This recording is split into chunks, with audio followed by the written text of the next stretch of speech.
Biloko nzambe. Yoka nanu. Tutoba na skoke ni yoka nanu. Na ta banotaka ba kombo. Yoka nanu na betelo. Comparaison c'est pas raison. Yo so yoka ngwe pa pasteur na. Bengelanga bishop moko. Oyo penza ba révéler eloko na ata ba musulman. Lelo ba musulman nga ko bimisa bango ba secret. Oyo penza ba musulman ba oyebiso ozwaki yango. Nga ba musulman kutu ba yeko landa nga ba imam. Bayebisinga ozwaki yango wapi okenda meka te bakoki kosala eloko te na mokili soki baparti ya prophète bapasteur etambole bapasteur totya bapasteur na baserviteur de Dieu etambole na bango eza mabe ye apesi yo mibe ekoma ye moko aza au-dessus de la loi po azali le roi des rois. Prophète Joël Fassis Tatou moi so abalaki ya liboso abayiki abalaki kaka juste ezalaki choix nzambe te. Moi, je suis à la sœur Zawadi sur le pasteur Mike Kalambaï. La sœur a divorcé qui par rapport à Mambo, qui a divorcé qui n'a pas mais tout le monde a présenté lui fiancé naé. Surtout totali Weranson ti le bazana moisi naé malgré totali Kofi Olomide ti le bazana moisi naé. Le total même Kakoti le na Linda bazali ensemble.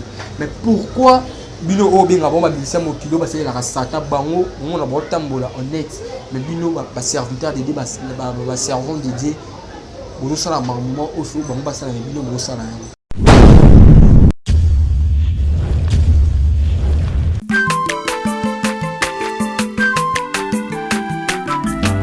azamwana motote po akosangai abongwani pete po awangana le Nazarien, le Nazarien, le Nazarien, le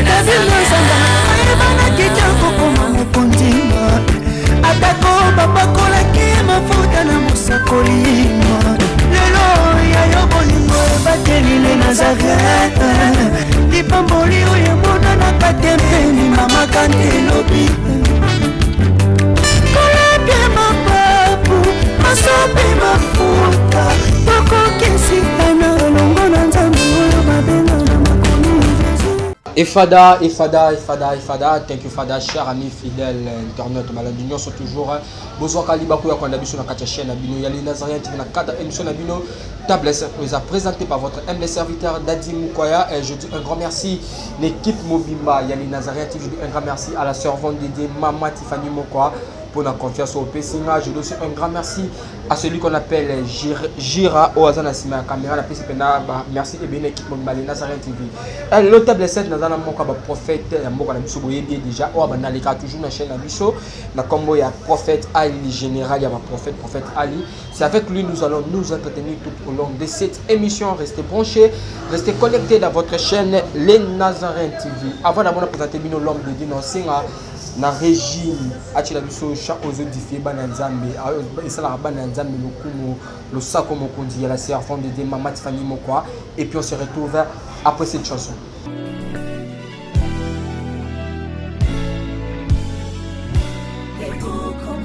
Congo longola loboko na litama bangusa mai na miso tika bisenga senga ya kolula bikolo mosusu pesa Félix Antoine Tshisekedi maboko poto tonga mboka na biso Congo na nzela ya union sacrée na losambo tokolonga. Oh toi qui écoutes la prière, tous les hommes viendront à toi. Ingénieur Edi Kabé à la main de l'Éternel, prions pour ce beau pays et pour le président Félix Saint-Chrétien. Nzambe, Nzambe na Isaac, Nzambe na Jacob, Ozali Nzamba Israël, lelo tokomo yembo Nzamba Congo, RDC, Nokananga, lelo tokomo yembo Nzamba Congo, peuple croyant docile et social.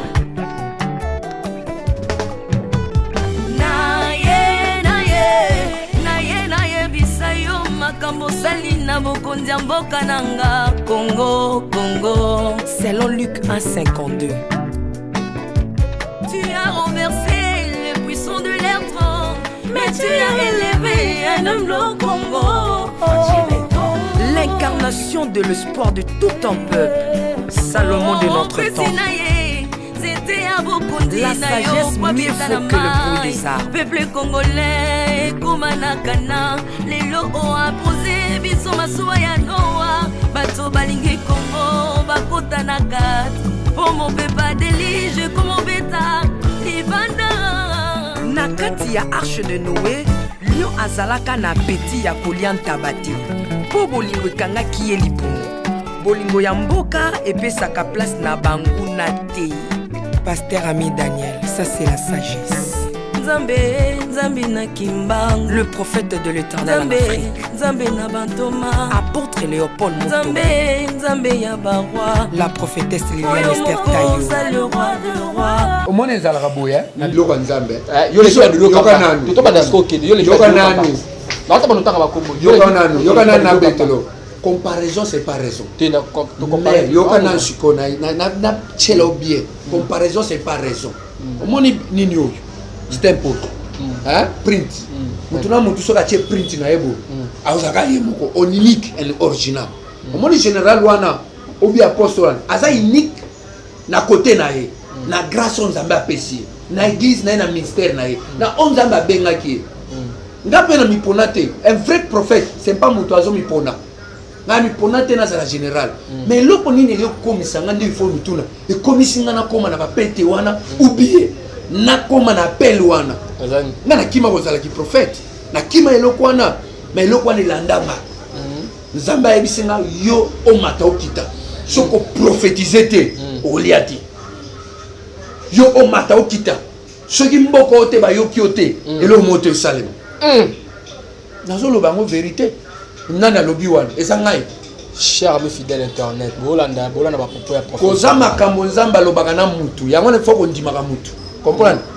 Nzamba azaka na ba secret na ye na bato moni ndo toza boy kwa makambo nzamba akoloba na yo pe mutu te na monde ati alobango c'est mutu ozaka yo nga na bimisa ba révélation ya corps du dragon yo solo kango pa pasteur na bengelanga bishop moko oyo peza ba révéla eloko wana ata ya ba musulman lelo ba musulman nga na ko bimisa bango ba secret oyo peza ba musulman ba oyebiso ozwaki yango nga ba musulman kutu baye kolanda nga ba imam bayebisinga ozwaki yango wapi okenda meka te wa ba secret il y a des secrets nzambe akobimisa il a dit que je vais te révéler les secrets qui est caché les trésors qui est caché ya ba biloko mususu nzambe akolakisa Jérémie azaki na prison alobi appelle-moi et je vais te révéler les choses que je pas encore parler à quelqu'un.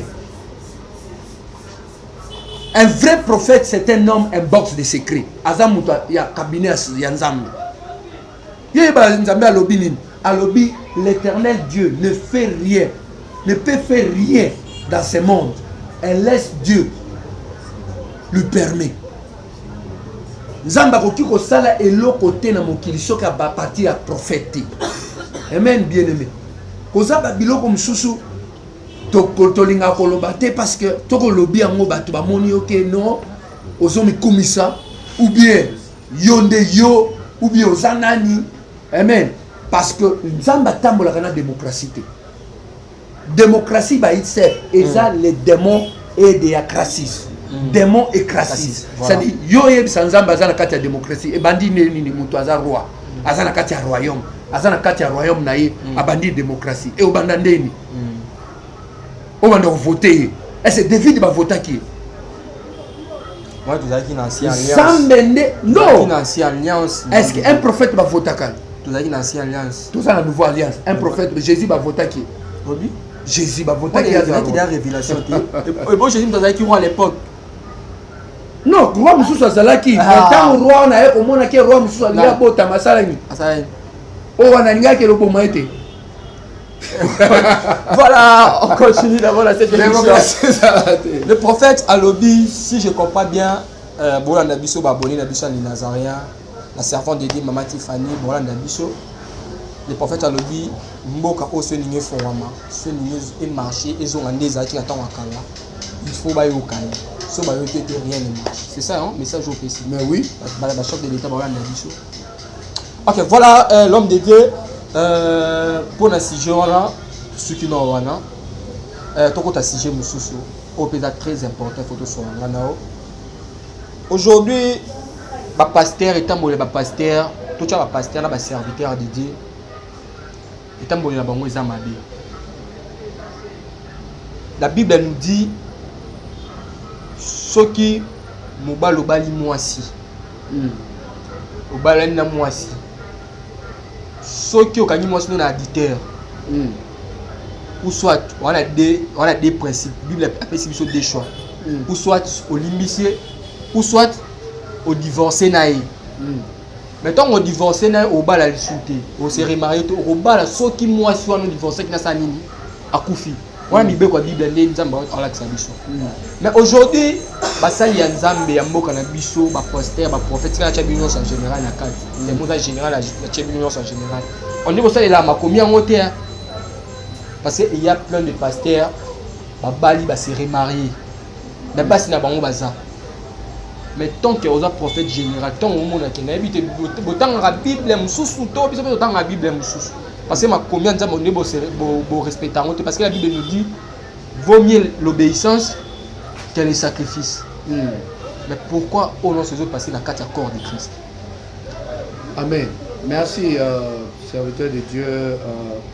Merci la question na yo. Moni na kati ya Bible kozalaka milik kozalaka potopoto kozalaka misuni pe kozala mikuwa. Moni question wana ngai kutuna ninga discuter ngote parce que eza question bébé, c'est-à-dire eza ba biloko to pesa ka ba bébé. Tant mutazo ko la confuser. La Bible c'est une révélation. Est-ce que nzambe ko tcha biye na kati ya Bible pe ya koki kuna na kati? Il dépasse en dehors du temps et dans le temps. Je remercie le Seigneur côté à Gombe kuna Barumbu. Na ebisio onction moko ezali dégagé. Ngakutu na kamwe na te ya kate sans na préparaka mate ya te. Ngana yaka boye ainsi dit le Seigneur na bandi mate. Tango na bandi boye na zoloba nanga mo na zoyoka. Mais loko ebimaki elobi zemi ezanga mobali na loani. Explique-moi. Moi la mwasi azui zemi sans que azalala na mobali. O zamba utaki likolo akoti na kati ya libumu na ye Angelo alobelaki zemi koti. Yo mwasi na yo okuta ye na zemi ou bien fiancé na yo okuti na zemi ezanga mobali. O beta na mutu ebe akomo expliquer non amonaki ange wana yebisinga ke le Saint-Esprit okota na kati nanga na kozala na zemi. Oza vertige. Nzambe a respectaka loi ti. Il y a personne qui est comme il est moko au-dessus de la loi. Pour aller le roi des rois. Problème il y a des chrétiens et les lots. Ils ont des confusion et révélation. Ce qui est sur Zoloba Maloba, quoi Maloba Zoloba Naba, Batu Bazana, c'est à Mibeko à Moïse. Quoi Maloba Zoloba Naba, païen. Dans la Bible, Koza Maloba Zoloba Naba Moutunyo sauté. Et Zoloba Naba païen, Koza Maloba Moussou Zoloba Naba Bazana, Katia, c'est à Mibeko à Moïse. Et Koza Maloba Moussou Zoloba Siko Naba chrétien. Ce que tu bien Bible, bien aimé, vous comprendre bien. Koza Maloba et Loba Nzambe Nde Obomona Awana. Koza Maloba Zo adressé na Moutunyo sauté. Hein? Comment l'obézo adressé na basali en Nzambe kaka. Dès que nous avons un divorce, nous les chrétiens, nous on marche par la foi. On marche pas par le mariage. Et ça m'a bonzoto. Ce que tu as pour la lobby, c'est mieux notre. Au balata pour la balakité. Moïse a bala. John de Baptiste a balaté. Jésus a balaté. Puis Pierre a bala. Likabouane eza ya mutu nyonso te kobala. Batu misusu bakenda kobala parce que amoni batu misusu babali ndi ake kopé kobala. Soko ba pasteur misusu ba yoki maté ba ba prophète ozolo banini. Biso nyonso photo bala. Tala kendo bala. Mais je vais te dire et pesami na mutu nyonso te. libala ezalaka grâce na ngolu ya nzambe oyo ye apesaki yo mpo yo ozwa mobali omwasi oyo akelela mpo na yo mais siko oyo baoyo mosusu bazobala babali ndenge nini bango nyonso balingi kaka babala baolukaka nini c'est parce que bacomprendre yango te ezali ngolu ezali likabo nzambe apesi yo kaka nde biso toza baprofete nde bongo ezalaka motu mosusu asi abotami kaka boye nzambe asi ayebi deja mobali na ye asi ayebi deja mwasi na ye mais yo peut-être obotami ndeti ngai nga na boya ozalaki prophète mais nzambe ayebisi ngai imposa nga alobi yo jour okoboya kozala prophète okolia te ovivre pe te nga na boya eloko wana mais naninga nakufa soki nandimaki yango te Jonas abandi okende Ninive anga kufa soki aboyaki prophète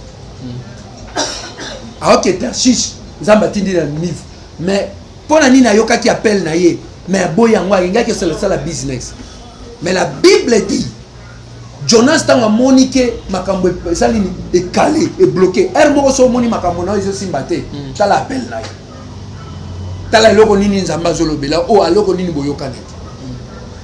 Na répondre na question na yo. Problème a on a chrétien ezali ke compréhension et révélation ya lobanzam.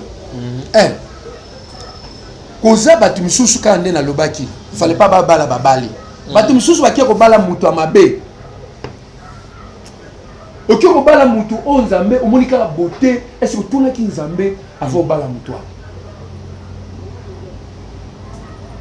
po Yesu abimisa église na côté na ye hein la Bible dit tant akufi makila na ye à travers makila na ye l'église a été établie po Adam abimisa mwasi na ye il fallait akufa boye baki Adam akufa ki ba bi alala ki pongi mais la révélation pongi wana eza okufa. Voilà. Voilà. On continue. Voilà. La révélation. Pour mon bali azwa mwasi. Voilà. Oya ye on nzambe apesa ki. Il fallait akufa. Aya la pole. OK, abia puis misapena makila. OK, la kisanga mobali nini abimisa makila pona yo. Yo ke ka ko ndima ka libala po apoposa ki bag. Soki mobali wana kufela ki yote, suka na suka bo divorcer. Suka na suka mariage wana ezala sans effet. Enéant. Il faut mobali wana za la muta sacrifice. Il faut mobali wana za alliance na nzambe. Mabala ebele au monde ka bino ko kalisa mabala ekufa kala. Nzambe kuto reconnaître tal sobo ça la divorce. Le temps que l'état reconnaître binoté. Est-ce que divorce on est valide? Valide. Et bon nzambe bo chewa mukolo olo. Voilà il aura et bon yo au sala mariage te na liboso nzambe. Mais aussi que le sala divorce, est-ce que ça valide? Ok, au sala mariage, est-ce que ça valide? Est-ce que vous avez libéré quand ça mène ça? Ce qui mutu ya mokili, o aza président, a monique au sala divorce, o marié, yé pas à tirer la signature nani. Comment plus fort Zambé yemoko? Ce que vous bala, tout na mukolo yango, mukolo mariage zana. Mais mukolo mariage zana Zambé yemoko. Yenda kela mariage ce qui fait ce que nous bala mutu tout na enano ok no bala mutu asali opé aux la pauvre na vie aux na yo bien aux na vivre bien comme malheureux mais la Bible dit neni béni soit l'homme qui trouve une femme, celui qui trouve une femme trouve le bonheur. Yosko trouver femme ou trouver des malheurs, c'est faut trouver une femme te ou trouver qui des mami wata. Bonheur na yo ezo dépendre na moi si bali parce que yebaka ngo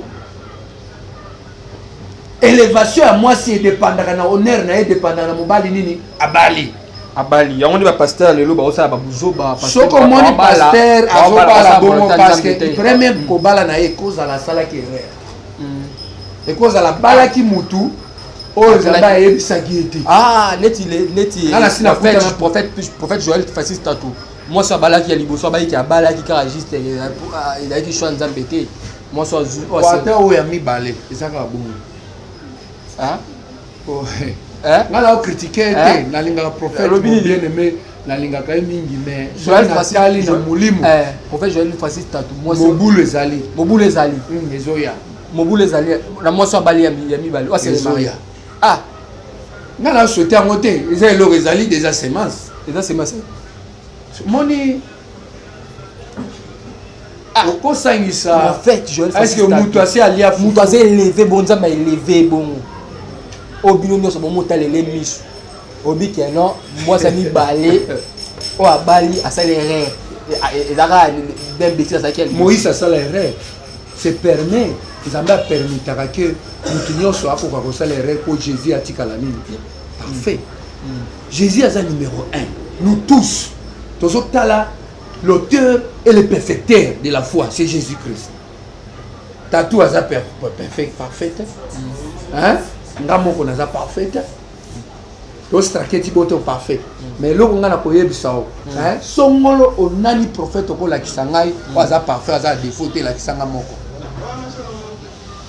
aza te cela veut dire prophète akoki mpe kosala erreur ake kobala mwasi oyo aza ya ye te mpo na beauté mpo na intérêt mpe mpo na matériel siko oyo Joël Francis tato abali siko mpo na nini na aide prophétique non wana nalingi koloba te entre parenthèse te mokulu eza nini loba l'homme de Dieu oyo prophète Joël Francis tato eza nini bandimi na ye bakoya koyinanga pamba mais eloko nga na koloba la vérité la Bible dit tu connaîtras la vérité t'affranchira ce que je peux dire prophète ayebi eloko azosala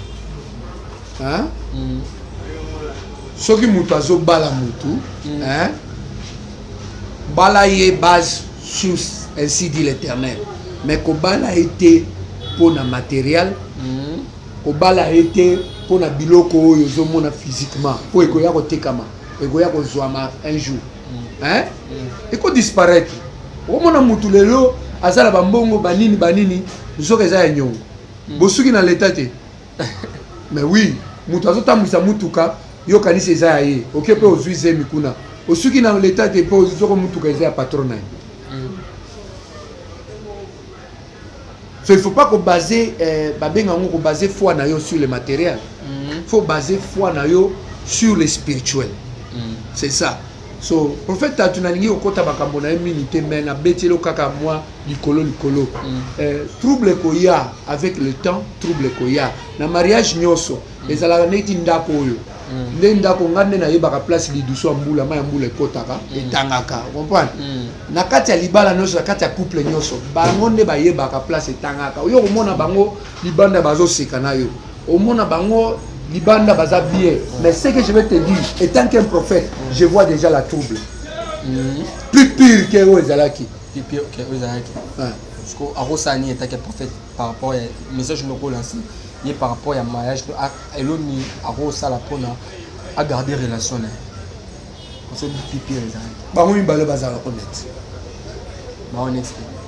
baza honnête na moko te ouverture exacte c'est-à-dire c'est-à-dire bakoti na kati ya libala avec hypocrisie avec des mauvaises intentions oyo aza na intention na ye mpe oyo aza na intention na ye ya mabe yango wana eza bombe retardée c'est-à-dire nde koya koexplose bato akostuka to adivorce lisusu ubie mwasi na ye asali boye nzoka ezali ke eloko ezalaki déjà ntango na prophétisaki concerning Mike Kalamba est-ce que bato basalaki eza na YouTube na ngai nayebisaki ke mutu aza na kati ngamoni mutu na kati ya chambre na yo azotyela oyo eloko boye na kati ya chambre na précisaki mpe chambre na ye mpe nalobaki ezalaki nalobaki ke eloko wana esalemi na ndako ntango tala eza na kati ya YouTube nango mais nayebisa o bato basalaki nga batindelaki ye mpe baconnecteur na nga bayebani na ye batindelaki ye mpe video wana alobaki mpe eloko te balobi alobaki eloko te akomantaki te mais ntango makambo azawadi ebimaki bato aye kopesa nga raison oprécisaki yango na kati ya ndako Jacob Zuma ya Sud Afrique ntango azalaki nanu président azorenge nga labi azokita bato bandimaki nga te bakomi oloba un prophète qui parle les désordres prophète un vrai prophète alobaka na opposition. Dans l'opposition, l'homme de Dieu toujours à Masolo, toujours au divorce. Le moni notre sœur Zawadi. Zawadi, on a un problème avec le pasteur Mike Kalambaï. Tout le monde a des propos qui est à la sœur Zawadi sur le pasteur Mike Kalambaï. La sœur a divorcé qui par rapport à Mambo, il a divorcé qui n'a pas. Mais tout le monde a présenté lui son fiancé que bon ça déjà ça démarche pour avoir bala tout le monde a publié photo fiancé na la fiancée na et tant que bala ya nzambe église corps de Christ que nous appliquons c'est biloko il faut tout le monde en pas païen mais tout le monde pas basali ya nzambe la serviteur de la servant de Dieu bon c'est remarié mais so tali neti ba tout que na mokili mo message ko benga ba wa mission mokili so totali Weranson ti lelo bazala mwasi na malgré totali Kofi Olomide ti lelo bazala mwasi na le total même Kakoti lelo na Linda bazali ensemble mais pourquoi bino o benga ba mission mokili basali la sata bango on na ba tambola honnête mais bino ba serviteur de Dieu ba servant de Dieu bolo sala maman au fond bango basala bino bolo sala. Ok, moni leo na obeti leo KCT. On peut pas comparer la lumière et les ténèbres. Aux comparaison petit. Parce que la lumière, un homme juste, lorsque la Bible dit un homme juste peut tomber 7 fois et se réveille. Mais l'homme de Malodi péché. Yoka. Yoka. Avec pasteur na mbele émission bika il y a taso quoi 1000 fois nzambe a télémisa yoka school yoka school eza question mais faut boyeba ka loba on a lycée yoka school David akoya ka mbala moko yoka non David akoya mbala bele te mbala moko te oyebi ndete te autre bito o makomi la zemi sa o makomi eloko lobi parce que hier déjà makila tanga ka okufa tant il fallait qu'il récupérer siko atonga église nzambe nzamba boya ki polani abi makila ba te beleza maboko na alobaki makila mutu moko tu c'est-à-dire au moins Bible c'est abréviation vous comprenez ça entre parenthèses les histoire ro balingi ba betela o via mutu jamais ba ko koma ngoti amoni hein dia super jire ba ko koma ngoti hein c'est-à-dire so ba bando koma ndenga botama ki lelo Bible buke goltonda qui te comme la badité David déjà nzambe moko soloba c'est l'homme au cœur vous comprenez dès le début mais David ye moko a tenda kala na kati anda kwa nzambe ko senga ba pardon ebele ko sala ba sacrifice ebele ko loba nini so sala ba sacrifice mususu so loba ke ba péché moko boza nango vous comprenez OK na okota na dité la David ngala ngala betelobo on peut pas comparer un chrétien et un païen. Ata bango nyonso baza bandumba. Tika la kota la kata révélation. Voilà, eux les nous avons la révélation papa tout là non prophète. OK. Oyo aza païen, hein, na corriger nanu elokwana. Avant la kota la kata ba ya makati ba mariage. Na corriger nanu les ténèbres et la lumière. Moi na nzambe, na moi na sata ba ko bisa la comparer. C'est moi la roi na mwana ya domestique yo ki comparer na bango na ndenge ni yo banda wapi hein mwana roi attaque ko sala ki ndumba wa na mwana domestique ake sala ki ndumba taba kanga mwana domestique yo za problème kuna hein afuta mbongo amandi mais soki mwana roi ki sala ki ndumba papa na ya sala mbongo okiko zombi sai c'est pour cela soko yoka ake balobaka ke mwana nzambe akofweya l'homme juste peut tomber 7 fois se réveiller parce qu'à la puissance papa n'a pas endossé y grâce amen est-ce que moi na satan a la grâce ou moi na satan a la grâce ou té nana zo pese pouvoir à se lever again cela veut dire ceci na ningi na cha éclairer quoi éclairer au place one ça la concentrer na eloko na ningi na lo po ba tumisusu ba comprendre ngo bien té Bible eza vie à foi hein vie à foi ce n'est pas par le travail que tu gagnes c'est pas kondimanayo hein que tu gagnes un chrétien c'est un homme de la foi pas un païen mutu nzambe apesa ye foi mutu nzambe apesa ye makambo foi eza chrétien pas un païen OK. So, pourquoi un chrétien c'est un homme de la foi? Parce qu'il y a un botami na molimo. Mutu botami na molimo, repentance c'est ça il faut ça chaque jour. Hein, repentance. Mais quand ça la né de nouveau, et ça il faut ça une seule fois pour toujours ça n'est au botami quand au botami. Au qui jour là au botamaka botamaka. Hein? So quand ça né de nouveau, ça qu'on recevoir Jésus-Christ comme Seigneur et Sauveur. mutu recevoir Jésus-Christ comme Seigneur et Sauveur ezati a nini akoki osala péché te akoki kosala ngo kana ti bapaya bazosala. Le problème n'est que différence n'est que yé déjà c'est à recevoir Jésus, assez à signer contrat na yé. Alléluia. Mais oh le chouchou la ça païen a signé un contrat na Yesu te. Wala koki jamais au comparer bango. Pour Yesu tant moment na signé contrat na yé na combiné de nouveau. Ba péché na ngani oso na futi yango. Ekole nani? Oya kala. Oya sika. Na oya lobby. Yesu a foutu yango déjà. Est-ce que les liés? Et ça, Yesu a ngati. Alléluia. Ngana za mutu nini? C'est plus moi qui vis. Bah, c'est Christ qui vit en moi. Voilà. Soy pour la lobby bongo. C'est même pas péché na nyoso Christ a salini. Et ce que les liés, c'est plus lui qui vit. Il y a ça koufi. Yesu ndazo vivre na kati na ye. Voilà. Dès loko batu bazo comprendre te. Ngolu nzambe so ovi on comprendre tanga ba livre Paul. Do ya comprendre ngo. Païen, mariage à païen, na mariage à chrétien. Et qu'on ça jamais comparé. Poni batouasi ba koufi, babali. Na batouasi vivant babali. On comparer. Est-ce que mutouasi a koufi, est-ce mariage na bango eza valide? Voilà.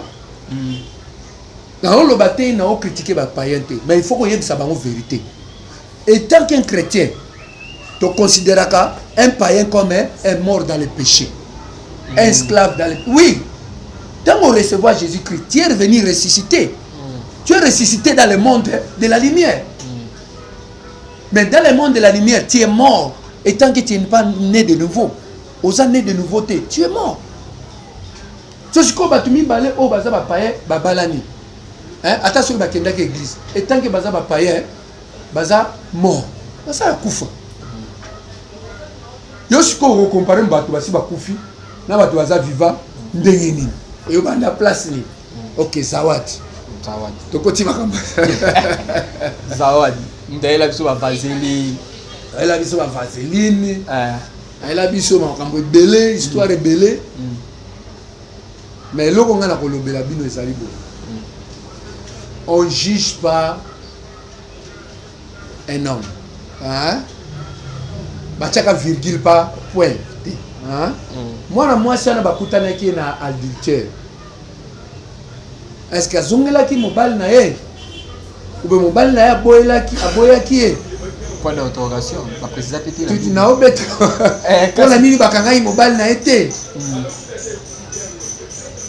au mobile wana bando kolala na pour nini bakanga ki été peut-être il est pas ça marié pour les ba choisir ka ko kanga mwasi. Pour moi, na libala wana ya zawadi wana. So otali bien. Kwa makambo bandoko leka depuis quand? Mais elobami te. Mais elobami kala tangu ya zawadi bimi libanda.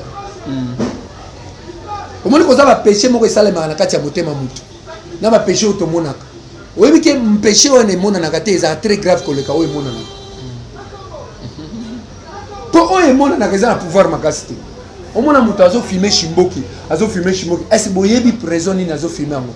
Parce que ça na biloko na kati ozo sala eke aza filmer mais sur bolongoli biloko wana omona pe filmer cigarette akotika ngo c'est le péché otozo mona eza nango gravité mais otozo mona te ndeza grave makambo elekaka na kati ya ndako zawadi wana ponza mbe revelanga makambo elekaka bitumba ya zawadi na mobile na eza ya kala bitumba ya couple ya zawadi na zawadi abimaka libanda depuis kala de loko foyeba mobile na ya yebi makambo ngo mais pour la nini kaka oya Mike oya nini nde yoko bima cela veut dire mobile ya pe hypocrite mobile zawadi za hypocrite abimisi yango po ekomisi soni po amoni yango ke yindeli nde yoko bimisa makambo libanda to lobaka vérité po moko nde loko na bando loba jour na Mike Kalamba na lobi yo za pasteur okutani na mutu moko boyobali mais mutu wana tanga bimi libanda ko mindumba ba yo balaki e vierge OK yo somona mutu akoti na bilamba na kati ya moto mbe azikite so za pasteur mutu aye na vie na yo il faut vie na changer hein moto itumba biloko nyoso sata mais mwana wana abimi na libala wana abimi akomi plus que ndumba Et puis à ça il y a mon encoqué mon na vidéo partout. Cela veut dire mon bal inda zaki ma bé. De babilo msusu il faut comprendre ka ko kondanaka mutu nanu te avant checker nanu source ya makam. Est-ce que zawadi azaya l'aise na libala wana? Est-ce que libala wana ezali ya nzambe? Oui, c'est un couple. Quand même le bleu msusu esalema na vie na biso. To regrettaka ngo après benzamba le bela biso avant. Oui, because pasteur moko boya balaka mwasi moko bazali na mwana. Tanga bali mwasi wana ba famille na ba boyi, ba pasteur ba boyi. Mais hier ningaki bana mibale azali na bana mibale mwana mwasi wana. Pou mwana mwasi wana yeko ko créer qu'est-ce que il a violé ki mwana mwasi na ye, mwana na ye mke. Ba koti c'est prison. Tanga kuti ye na prison, na tunie ka question moko. Avant bala mwana mwasi wana. Pasteur alobaki nini? Nzamba alobaki nini? Famille na alobaki nini? Awi bango nyoso baboyaki yango na ngamongo na kenda obala na ndenga kuzu na ndenge na nga. Na obi constitution nzambe osotango. Yoko obala mutu na ndenge na yo. Osote constitution nzambe. Hein? Zambé alobi par la parole de 2 ou 3 personnes. Toute parole est établie. Comprenez? Yoko obala mutu. Aujourd'hui nanu ba conseiller te. Hein? O ba tulisusu bazana lisu. Aki ko mona mwasi wana lobi o mobali wana lobi oyo okena musikate. Ok, l'homme de Dieu, Tosugi non loin pour na lelo, to continuer à la prochaine parce que babando sabiso TV zango déjà pour la minute na biso. L'homme de Dieu mot de la fin cause anini numéro de téléphone so ba pour so ko zo ba ko zo nini et puis par rapport à maman to so comme conseil pour ça. Ok. Avant mot de la fin, on lobake divorce est interdit par exemple. Hein? Ils appellent bien dit. Mais ce qui vit, hein, aucun coup fait la pour le mariage. Ok. Yes, l'homme était créé, hein? Le sabbat était créé pour l'homme, plutôt. Le sabbat était créé pour l'homme, pas l'homme pour le sabbat. Mariage est créé pour la moutou. Moutou est créé pour le mariage. Ok. Ok, beaucoup yoka bien. Quand tu me sous fait la mariage wana, ata mariage c'est koufi. Mais rolinga kaka koufi la kuna, on a obaté la bana, on a obaté la divorcer tes mariage za mabe. Mais ozo mona mobali azo tout ayo. Ozo mona mwasi, ozo tout sa mobali, ozo sala pauvre mobali pe azo kimate, oh naza musala nzambe. Non, wala lukuta. Wala sans effet. Wana nga prophète na ko déclarer divorce. Nga moko déjà. Alléluia. C'est pour cause avec l'homme sous il faut anéantir antichrist. Basi ba koti na ba église, ba komo te ba tuke divorce c'est interdit. Ata mobali azo beta au tia na frigo, au kato manzaka, au sala nyoso, ndima kaka. Netu doit divorcer déjà. Osolo banini? Il doit divorcer. Ngana divorcer na banda wapi? Obala nomti. Mamba papa. Wana eza sujet mususu to banda ngo bien. Non, ngana lingi na banda na yo. Sujet wana na émission ezoya. Parce que ngana lingi oya place wana penza. Na lingi na sepeli la question wana parce que na linga na kota wana. Na ndo lukisa opo na yango. O lukisa opo na yango. Voilà l'homme de Dieu. Donc on va la mission mot de la fin cause à la nini. Mot de la fin. Mot de la fin ezali basala nzambe. Botambola avec révélation. Botambola bonzo toté. Mutuna mutu awana mukili aza na mission. Ene soko ko kufa lelo. Ke aussi si mission ya nzambe te watinda yo na mukili. Webi nyonso ata mitu ko za nango na ba lupango za nango. Oso mituna. Nzamba sa tuna ngai lokwana. Alobi ali soko ko kufa lelo. Ke osali loko ngana tinda ka na mukili te. Et ke osala mituka la pesi mbongo. Et que vous allez mapango, et que vous allez nyonso, mais vous allez qui musala na yo ya qui prophète, dans mon kilo, aux zongi pananga. Est-ce qu'il va accomplir? Est-ce que vous allez nakimia? Nazo tuna mutu nyonso eloko eza question il faut mutunaka. Parce que vous allez vivre na ona loenge. Au moni ba tumusu ba oteka mabenye yo poteki. Moi tumusu ba osala eloko, ozoyi ba destin na bangoti. Vous avez ma mission na bangote. Faut me tourner l'eau ni na osala la mokili. Nzamba lobi nini pona nga. Kolanda loengete. Oh po abali batumi balé, bali batumi satu yo poko bala batumi. Yo ni capacité. OK, voilà l'homme de Dieu, numéro de téléphone. Numéro de téléphone plus 243 90 40 91 590. Plus 243 90 40 91 590. Ok. Merci. Dieu bénisse. Voilà, chers amis fidèles, nous sommes arrivés à la fin de notre émission. C'était votre humble serviteur Dadi Mokoya. Je dis un grand merci à la servante Didi Mama Tiffany Moko pour la confiance au PSK. Je dis un grand merci à Nigéria Sozaki Nassima Caméra. Pourquoi pas à Alain Kiaka, la Lobo Kanzanoza, toujours dans la régie, comme ça, toujours Moussala. Je dis un grand merci à Baboni Nabiso, toujours, pour s'abonner toujours dans la chaîne Amino, il y a les Nazariens TV.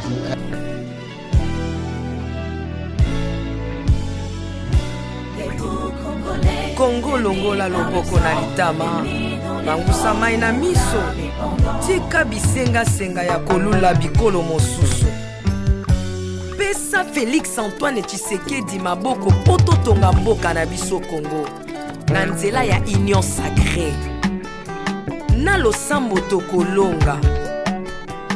Oh toi qui écoutes la prière, tous les hommes viendront à toi. Ingénieur Edi Kabé à la main de l'Éternel, prions pour ce beau pays. Et pour le président Félix Saint-Chrétien. Nzambe na Isaac, Nzambe na Jacob, Ozali Nzamba Israël, lelo tokomo yembo Nzamba Congo, RDC Mokananga, lelo tokomo yembo Nzamba Congo. Peuple croyant docile et social.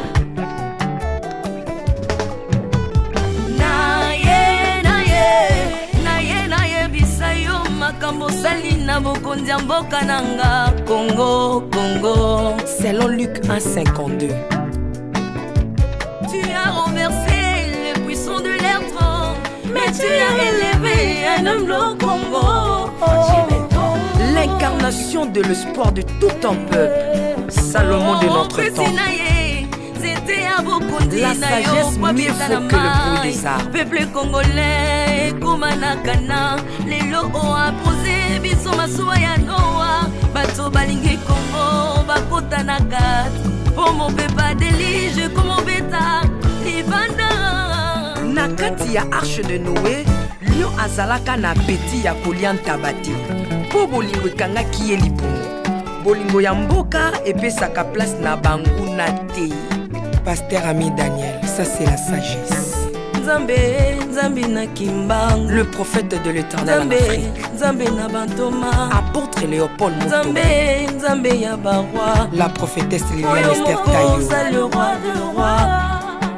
Yondo zalaki na David, Yondo zalaki na Salomo.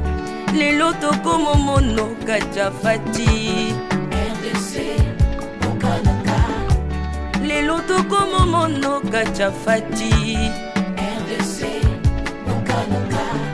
Mboka soki ekambami na bana mboka ya solo oyo balingi mboka ekole komaka terre promise. Pasteur Koutino, Mamébi Koutino, Accent Mongo Baba. Na yo na mboka ya Congo, lelo o abuse biso masuwa ya Noa, bato balingi Congo, bakota na kati, pour mon pepa délige comme mon bêta. L'Afrique a la forme d'un revolver dont la gâchette se trouve au Congo. Mwambi wa Nzambi, Alpha Lukau, Lomba Bwadji Tungaje. Maman Denise Nyakero Tshisekedi, Consissi pour papa. Acte 24, verset 3, Code Mboka Nangai. Yango nazo bondela yo, batela mokonza mboka nanga, Félix Tshisekedi Tshilombo. Mwambi Jean Oscar Kiziami na Kibila. Kupeka tuyabe na Egypto, batika bayi baswani Congo Afrika mukanana to. Mwambi wa Nzambi Marie-Josée Ifoka. Lelo Congo ezwi mokonzi, oya lingi yo Nzambe, balingi mboka nanga. Yesu Masia tokozongisela yo nini? Pona bolingo na yo na mboka ya Congo opesi biso ya malonga. Basali na yo bapakoli ye mafuta, tengo pakolaki bakonzi mafuta, tengo bakoli mpe mokonzi ya mboka na ngai 32 plus 18 epesi 50 nano asali 50 atandeli yesu na kongo kongo ekobonga kaka mwambi rolandalo mwelamani mwambi william tindwa kapanda mpata mwelamani jacques kangudia kongo eza mwambi wa nzambi este ya kongo eza eteni moko ya nzoto ya kongo pasi na bino eza pasi ya kongo moko ekibela na biso nyonso na kongo eza kaka yesu mwambi jedeo lumana mwambi marcelo tunasi mwenamani mwambi françois mutombo voici l'homme mwenamani mpona bokonzi kongo azwi na union afrika yaka to celebre okoki kozala na tendance na yo kasi oyo eza likambo ya mabele celebre mwambi godempo mwambi tambuluko mwambi jean bosco kindomba mwenamani le pasteur Freddy Odiembo. Voici comment l'Éternel a tendu sa main dans mon pays en nous donnant ses bons présidents Félix Tshisekedi. Le Congo doit changer parce que vous avez un beau pays et je vous fais le serment que d'ici la fin de mon mandat, vous allez voir un Congo nouveau.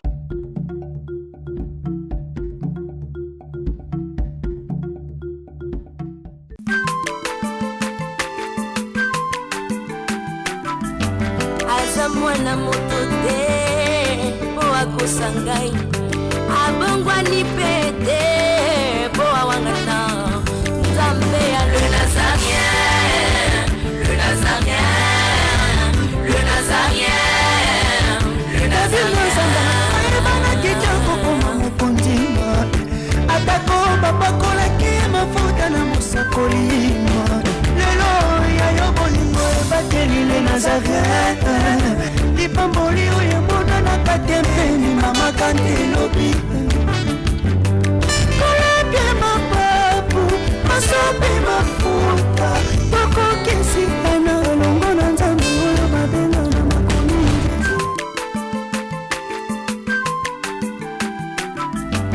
aza mwana moto te po akosa ngai abongwani pete